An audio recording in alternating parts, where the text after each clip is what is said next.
Karakter ditentukan oleh tingkat literasi, pengetahuan, pemahaman, dan kesadaran mengenai 3 hal, yaitu identitas diri, hubungan sosial, dan kemampuan memilih.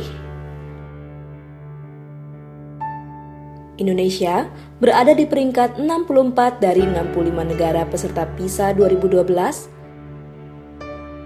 dalam hal reading literacy atau kemampuan membaca, literasi matematika, dan literasi sains. Literasi rendah membuat anak hanya mampu menangkap satu informasi dari bahan bacaan, belum bisa mengembangkan dan menggunakan informasi untuk kepentingan hidup, terhambat dan beresiko gagal pada jenjang pendidikan berikutnya, kalah bersaing dalam pekerjaan yang menuntut pemahaman informasi, tidak mampu menggunakan informasi untuk keperluan praktis di bidang kesehatan, ekonomi, sosial, dan pendidikan. Ada 2 tantangan dalam mengembangkan literasi. Pertama, soal menonton TV. Statistik menunjukkan dalam sehari anak-anak Indonesia menonton TV dan menggunakan gadget lebih dari 5 jam. Akibatnya, pemahaman karakter dan etika hidup sehari-hari lebih banyak dipengaruhi oleh tontonan TV ketimbang oleh keluarga atau sekolah. Kedua, anak-anak cenderung menggunakan gadget untuk bermain dibandingkan membaca dan mencari informasi. Akibatnya, anak jarang bersentuhan dengan buku, apalagi membacanya. Bahkan kemampuan membaca buku dari anak-anak sangat rendah. Data UNDP 2010 mengungkapkan, selama 1 tahun, anak Indonesia hanya mampu membaca 27 halaman buku. Ini artinya, untuk membaca 1 halaman buku, anak Indonesia membutuhkan 14 hari. Bagaimana pengembangan kemampuan membaca atau reading literacy di negara Asia Tenggara lain? Seperti Vietnam misalnya. Pada tahun 2006, di Vietnam hanya 61% siswa kelas 5 SD mereka yang bisa baca tulis dengan benar. Maka, sejak 2007, pemerintah Vietnam gencar mengembangkan program reading literacy, jutaan buku dicetak.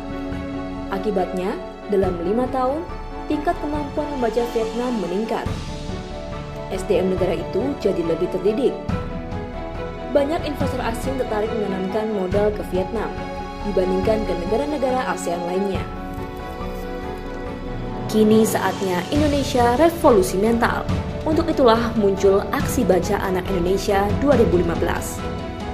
Dengan anak membaca, maka anak mendapat akses pengetahuan, memaknai bacaan, mengembangkan kemampuan berpikir, membangun karakter, mampu bersaing dalam pasar ekonomi lokal dan global, dan ikut serta dalam mengembangkan masyarakat sehingga terwujudlah generasi emas.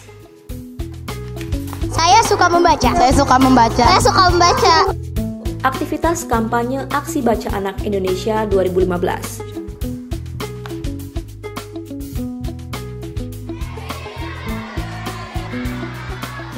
Kegiatan dilakukan di sekolah, komunitas, serta tempat dan fasilitas umum dengan interaktif, informatif, dan menyenangkan.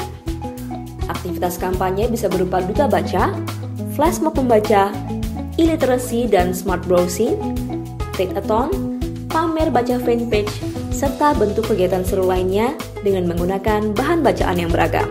Semakin kita suka membaca, semakin kita bertambah menjadi pintar. Imajinasi kita bertambah dan juga dapat menghilangkan bosan.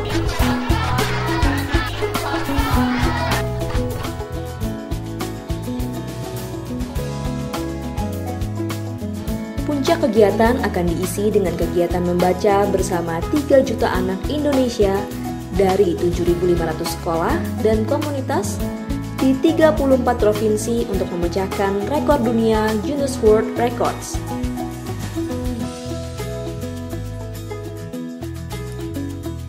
Kegiatan video conference juga akan dilakukan untuk menyapa anak-anak dari 8 kota layak anak. Kegiatan aksi baca akan terus dilanjutkan melalui kegiatan membaca oleh masyarakat. Mari bersama lakukan aksi nyata untuk menuju generasi emas Indonesia. Jadilah bagian dalam Aksi Baca Anak Indonesia 2015, karena ini merupakan kepedulian bersama. Ayo bergabung!